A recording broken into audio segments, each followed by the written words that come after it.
Okay, go ahead and prepare your notes for Cornell Note form.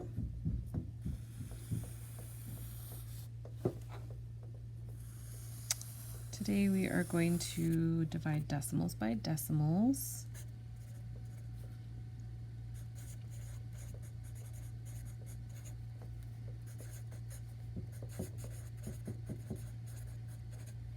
Okay, and then in our textbook we're on page 56 and 57. Oops, kind of came off a little bit. Okay, so I would suggest maybe getting a couple of different colored pens or markers out when you're doing your notes. We are going to do the steps to dividing decimals by decimals. So we're going to start with step 1. Step number 1. All right, so, and then I'm going to put my example problem on the side. So 48 and 40 hundredths divided by 2 tenths. That's my example problem. So I'm going to refer to this while we're going through the steps. Okay, so step number 1,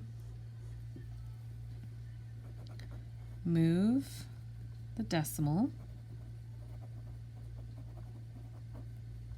to the right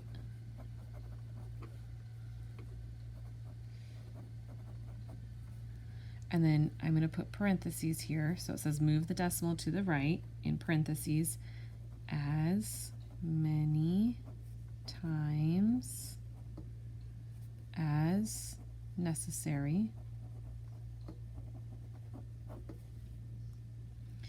to make the divisor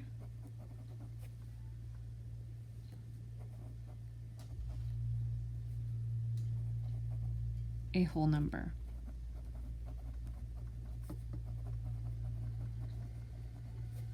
Okay, that's our first step. Move the decimal to the right as many times as necessary to make the divisor a whole number. So don't forget what number is the divisor, okay? This one, divisor. The divisor is what is dividing into the dividend. So if we were to follow that rule, our divisor is 2 hundredths. And if I move the decimal to the right as many times as necessary to make a whole number, well, I'd want to move it 2 times over so that now my number looks like this. And I don't even really need the decimal place, decimal there, but that's what my new number is, right? It's a 2. I had to move the decimal over 2 times to make this number a whole and not a decimal. All right, now we're going on to step 2. Step 2. Step 2. Okay, step 2 is move the decimal in the dividend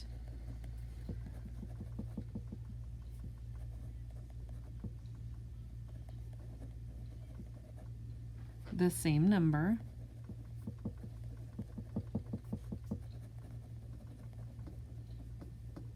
of times you moved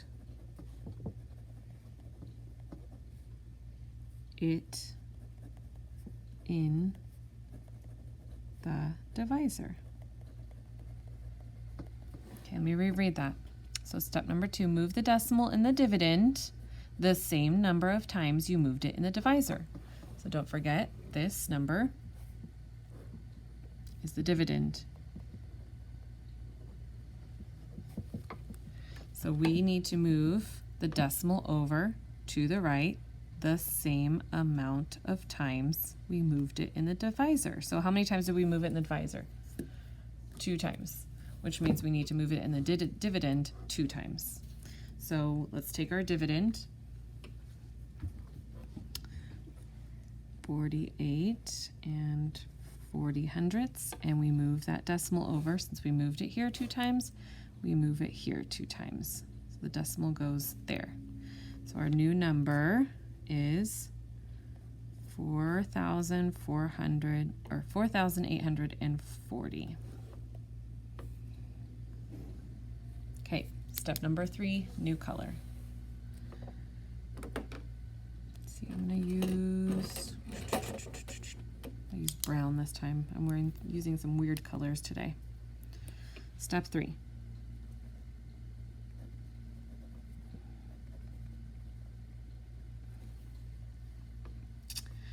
Place the decimal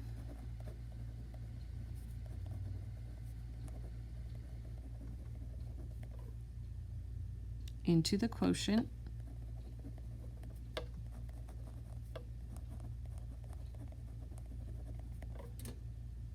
directly above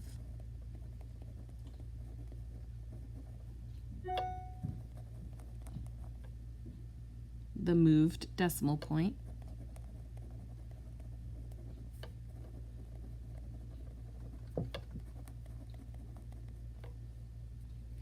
in the dividend.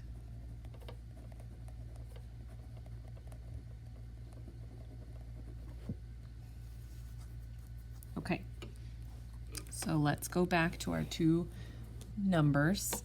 Now it's a whole number 2 and it's a 4,840, and put those in a division sentence.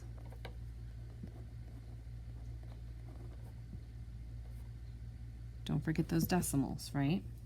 So it's saying, number 3, place the decimal into the quotient directly above the moved decimal point in the dividend, which means, remember, the quotient is the answer. So I want to place that decimal directly up where I left it.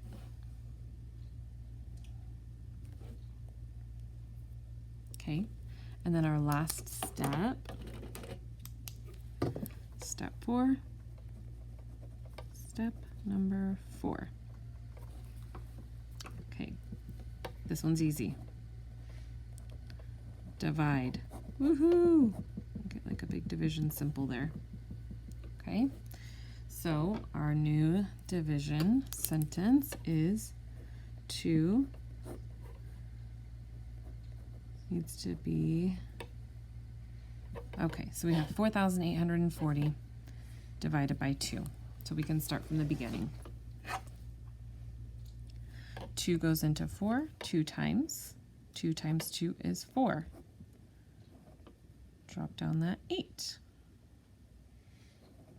2 goes into 8 4 times. 4 times 2, 8. That's easy, right? Drop down that 4. Make a copy of it. 2 goes into 4 2 times. 2 times 2 is 4. And then last but not least, drop down that last 0. 2 goes into 0. 0 times. 0 times 2 is 0. And we are done. So our final answer, we don't even need to write that decimal point, right? There's no digits after that. So our final answer is 2,420.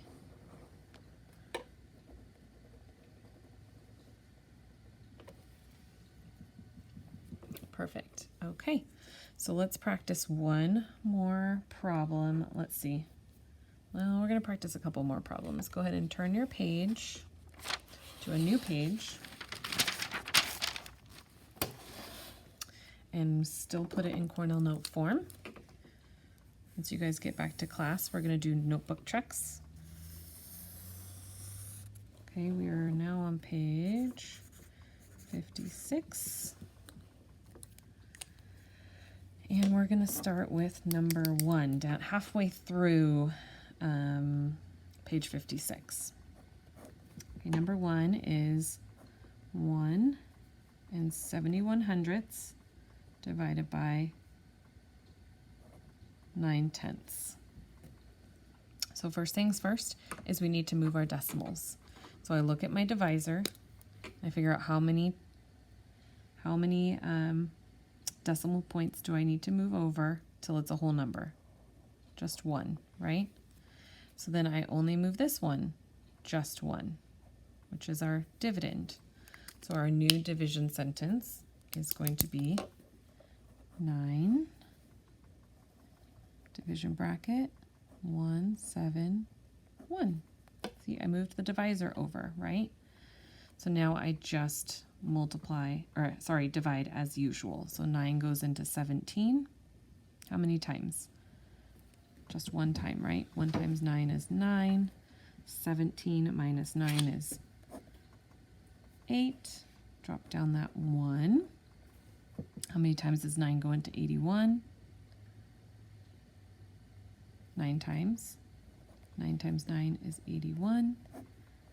And that's it, right? Okay, and then I just move up that decimal right onto the top. And then my final answer is 1 9/10.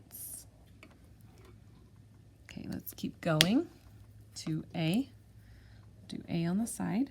Down at the bottom of page 56, we have 1 7/10.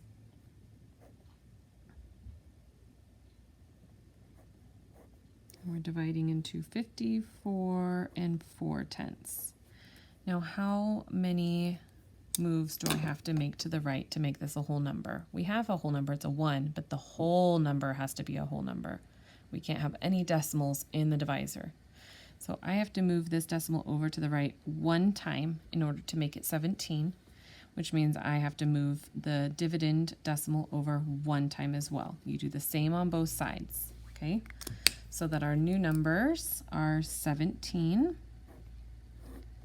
and 544, because that's where I moved the decimal, right?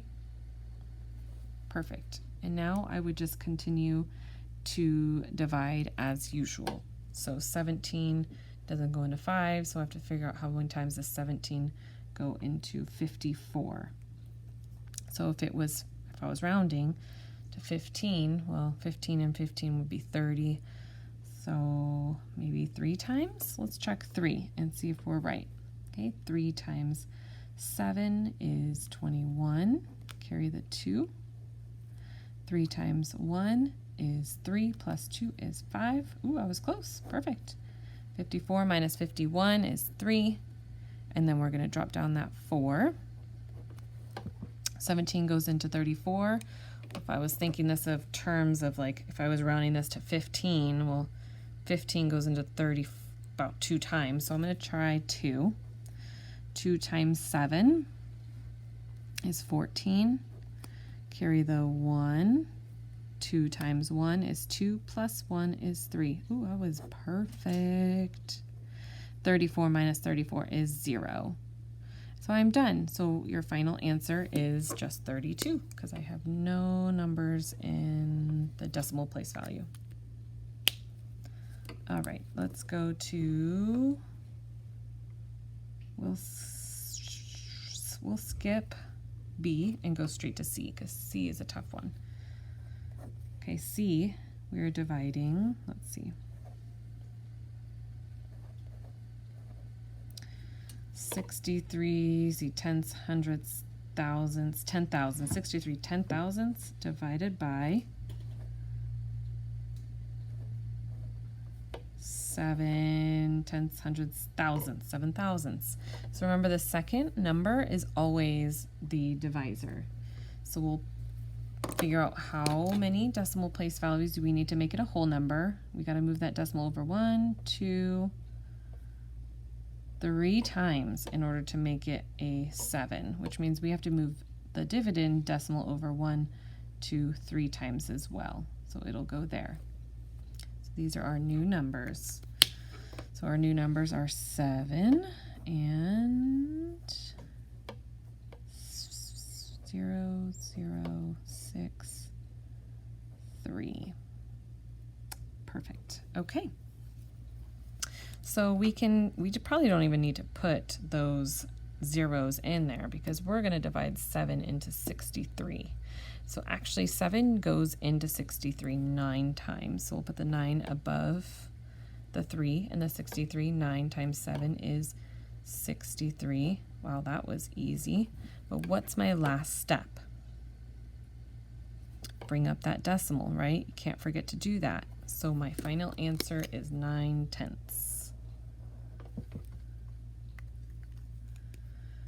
Okay, go ahead and turn the page in your math book to page 57.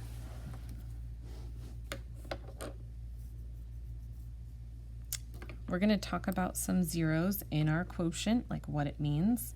So we're on number 2. Number 2. Number 2 is find 52 divided by 4/10. Now I have to move this decimal over 1 to make it a whole number. So my decimal will go after the 4. And then you're thinking, well, Mrs. Nestor, this doesn't have a decimal. Well, just think, all whole numbers have an imaginary decimal right after the whole number. So I would still need to put a decimal somewhere. So this is the imaginary decimal, which means I still have to move it over 1, which means that I now have not 52, but I have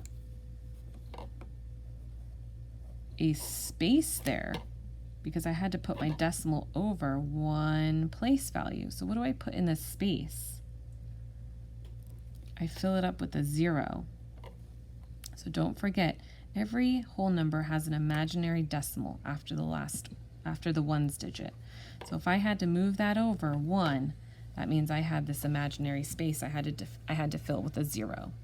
So now my new numbers are, remember, my 4 dividing into 520, and then we put our decimal there.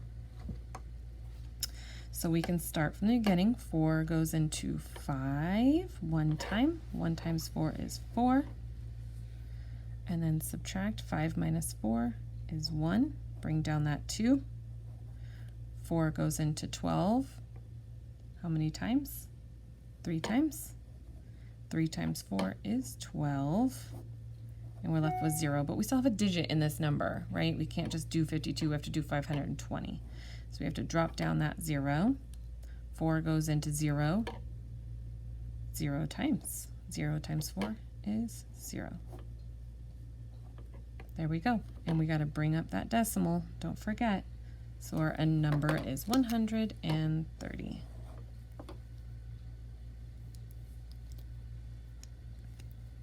Okay, great job, guys. We're going to practice some more when you come into class. Thank you.